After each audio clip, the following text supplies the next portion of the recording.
thank you very much to both my father-in-law and my wife for their very kind words.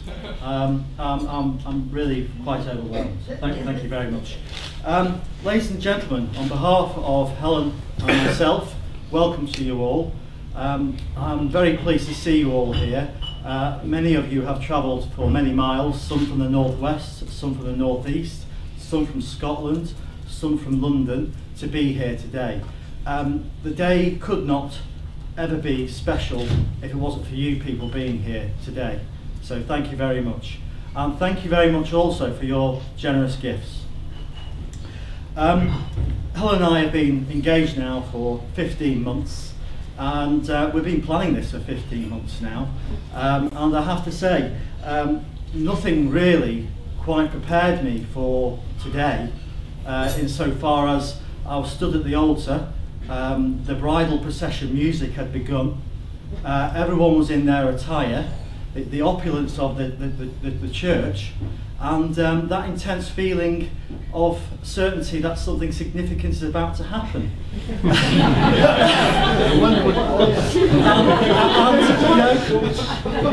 I looked over my shoulder and I saw Helen enter the church looking absolutely stunning.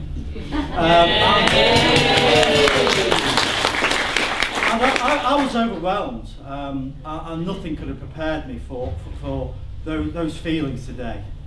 So I have to say, in my life, in all the people I've met, the friendships, relationships that I've had, I've found through life that I've developed quite a simple sort of approach to meeting someone new. And I try and evaluate whether somebody has one or two qualities, or ideally both. Those qualities are whether their head is screwed on and whether their heart is in the right place. And what I've found in life is that some people have one trait in abundance but not enough of the other. And in Helen, she has a wealth of both traits. Absolutely. So she has her heart in the right place and her head is firmly screwed on. And I can stand here with the certainty of knowing that I'm a very lucky man today to be Helen's husband, because not only is she caring, loving, compassionate, I adore her, and she's very, very intelligent. I'm incredibly modest with it too. So that's why I'm a very lucky man. So, ladies and gentlemen, if I could ask you to raise your glasses as a toast to the bride.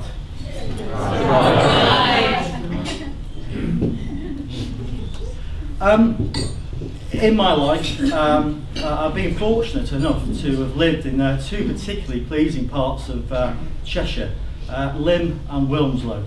By contrast, Helen has been Stamford born and bred. Helen and I have lived in Stamford now for 2.5 years, and I have to say, the place, it's got charm, it's got history, it's got character. It's got nightlife, it's even got great dog walks. And we're very happy here. And so where better really to have our wedding than in Stamford? And where better to have our reception in the venue that is probably the best of its kind, the George. Both Helen and I are very keen to capture as much of today as we possibly can. To that end, we have our man here, Trevor, doing the video work. We've also created a wedding website. So if I can encourage you to take as many photographs as possible today, throughout the day, on your mobile phones, on your digi cameras, and maybe share them through Facebook or upload them to the website. And I'm sure that the good ones will work their way through to the DVD. So really, I'd also like to take this opportunity, Sue and Dennis, Helen's parents, they have done a marvellous job of bringing Helen up. and giving her a good start in life, and allowing her to blossom into the person she has become. So thank you very much, Sue. Thank you very much, Dennis.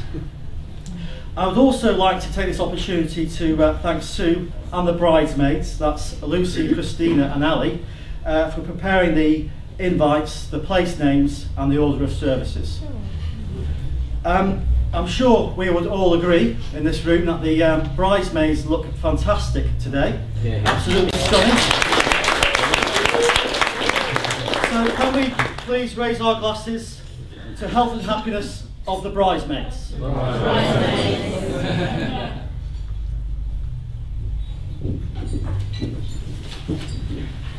Ladies and gentlemen, I would like to draw your attention to the night 4.5 years ago when Helen and I met. It happened to me.